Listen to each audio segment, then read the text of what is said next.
Bismillahirrahmanirrahim. Halo teman-teman semuanya. Perkenalkan, nama saya Amalia Nur Fajrina dan rekan saya Alia Viva Rezi Rahja akan menjelaskan tentang silsilah Bani Umayyah I. Nah, awal mula berdirinya Bani Umayyah I didirikan setelah Khalifah Ali bin Abi Thalib wafat, yaitu pada tahun 661 Masehi.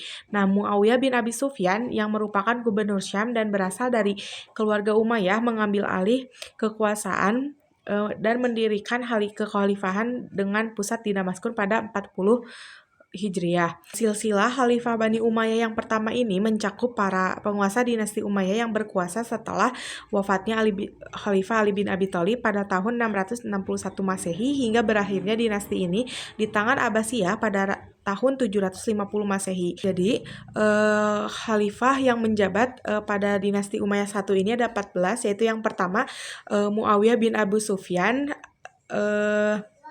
bin Harb bin Hindun bin Utbah, yaitu pendiri dinasti Umayyah yang berhasil menyatukan umat Islam setelah perang saudara atau bisa disebut dengan perang Siffin, yaitu beliau memindahkan ibu kota kekhalifahan ke Damaskus melalui sistem pengangkatan khalifah melalui penunjukan anaknya sebagai penerus. Nah, yang kedua ada Yazid bin Muawiyah. Beliau adalah anak dari Muawiyah bin Abu Sufyan, yaitu orang yang menghadapi pemberontakan Husain bin Ali yang berujung pada peristiwa Karbala pada 680 Masehi serta pemberontakan Abdullah bin Zubair. Pemerintahannya kontroversial, banyak dikecam karena tragedi Karbala. Nah, teman-teman, yang ketiga ada Muawiyah bin Yazid. Beliau adalah anak dari Yazid bin Muhammad, memerintah pada tahun 683 sampai 684. Beliau juga memerintah kurang dari setahun karena merasa tidak cocok menjadi khalifah. Setelah pengunduran dirinya terjadi krisis kepemimpinan dalam Bani Umayyah. Nah, selanjutnya ada yang keempat, yaitu Marwan bin Hakam, yaitu anak dari Al-Hakam bin Abi Al-As, yaitu beliau adalah sepupunya Utsman bin Affan. Marwan bin Hakam memerintah pada tahun 684 sampai 685 Masehi.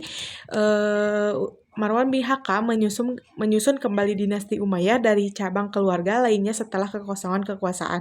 Beliau juga memenangkan pertempuran melawan Abdullah bin Zubair dan mengamankan kembali kekhalifahan Umayyah. Yang kelima ada Abdul Malik bin Marwan, yaitu anak dari Marwan bin Al-Hakam. Memerintah pada tahun 685 sampai 705 Masehi. Beliau juga menyatukan wilayah kekuasaan Bani Umayyah setelah pemberontakan dan konflik internal, melakukan reformasi administrasi, memperkenalkan bahasa Arab sebagai bahasa resmi pemerintahan, dan mencetak koin Arab Islam pertama. Nah, yang keenam ada Al-Walid bin Abdul Malik, memerintah pada 705 sampai 715 Masehi. Beliau juga adalah anak dari Abdul Malik bin Marwan. Beliau juga melanjutkan ekspansi ke wilayah-wilayah baru termasuk ke Spanyol atau Andalusia dan Sid atau India, membangun masjid-masjid besar termasuk Masjid Umayyah di Damaskus. Yang ketujuh ada Sulaiman bin Abdul Malik, yaitu memerintah pada 715 Masehi sampai 717 Masehi. Beliau adalah anak dari Abdul Malik bin Marwan. Beliau juga melanjutkan ekspansi wilayah di bawah Panglima Qutaibah bin Muslim, mengadakan pengepungan kedua terhadap Konstantinopel, namun gagal. Kedelapan ada Umar bin Abdul Aziz, yaitu memerintah pada 717 sampai 720 Masehi. Beliau adalah anak dari Abdul Aziz bin Marwan, yaitu saudara Abdul Malik bin Marwan. Dikenal sebagai khalifah yang adil dan soleh, melakukan reformasi pemerintahan untuk mengurangi ketimpangan dan korupsi, menghentikan diskriminasi terhadap non-muslim, dan menghapus pajak yang membebani rakyat. Yang kesembilan ada Yazid bin Abdul Malik, memerintah pada 720 sampai 724 Masehi. Beliau adalah anak dari Abdul Malik bin Marwan. Beliau juga menghadapi berbagai pemberontakan termasuk pemberontakan Khawarij, masa pemerintahan relatif stabil. Namun menghadapi tantangan dari kelompok-kelompok sektarian. Yang ke-10 ada Hisham bin Abdul Malik, memerintah pada 724 sampai 743 Masehi. Beliau adalah anak dari Abdul Malik bin Marwan. Beliau juga memerintah selama hampir 20 tahun dan berhasil mempertahankan stabilitas serta memperkuat kekuasaan Umayyah, berhasil menahan serangan Bizantium dan pengembangan perekonomian. Nah, yang ke-11 adalah ada Al-Walid bin Yazid, memerintah pada 743 sampai 744 Masehi. Dikenal juga karena gaya hidup yang boros dan kecenderungan untuk berfoya-foya, dikudeta dan dibunuh dalam sebuah pemberontakan yang dipimpin oleh kerabatnya sendiri.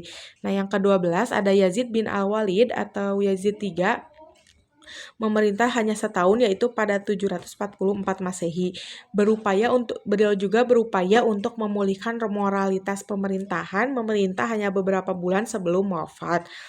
Nah, yang ke-13 ada Ibrahim bin Al-Walid, memerintah pada tahun 744 Masehi. Beliau adalah anak dari Al-Walid bin Abdul Malik.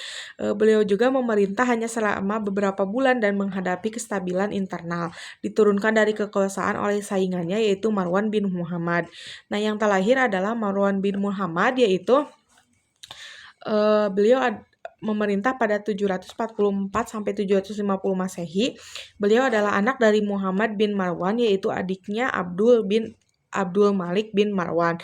Khalifah terakhir Bani Umayyah di Damaskus, menghadapi pemberontakan besar dari Bani Abbasiyah yang akhirnya berhasil menggulingkan dinasti Umayyah dalam pertempuran Zab pada tahun 750 Masehi. Nah, setelah runtuhnya Bani Umayyah di Damaskus, Abdurrahman I dari keluarga Umayyah berhasil melarikan diri ke Andalusia atau yang sekarang dikenal dengan Spanyol dan mendirikan kekhalifahan Umayyah baru yang bertahan hingga abad ke-11. Oke, ya selanjutnya saya akan menjelaskan tentang capaian dan warisan Bani Umayyah yang terdiri dari beberapa materi. Yang pertama, ekspansi wilayah, pembangunan infrastruktur, pengembangan bahasa dan budaya, keruntuhan Bani Umayyah, dan kesimpulan. Yang pertama, ekspansi wilayah. Bani Umayyah berhasil memperluas wilayah kekuasaan hingga Spanyol, Afrika Utara, dan Asia Tengah. Penaklukan memperkuat penyebaran Islam di Eropa dan wilayah lainnya. Pembangunan infrastruktur.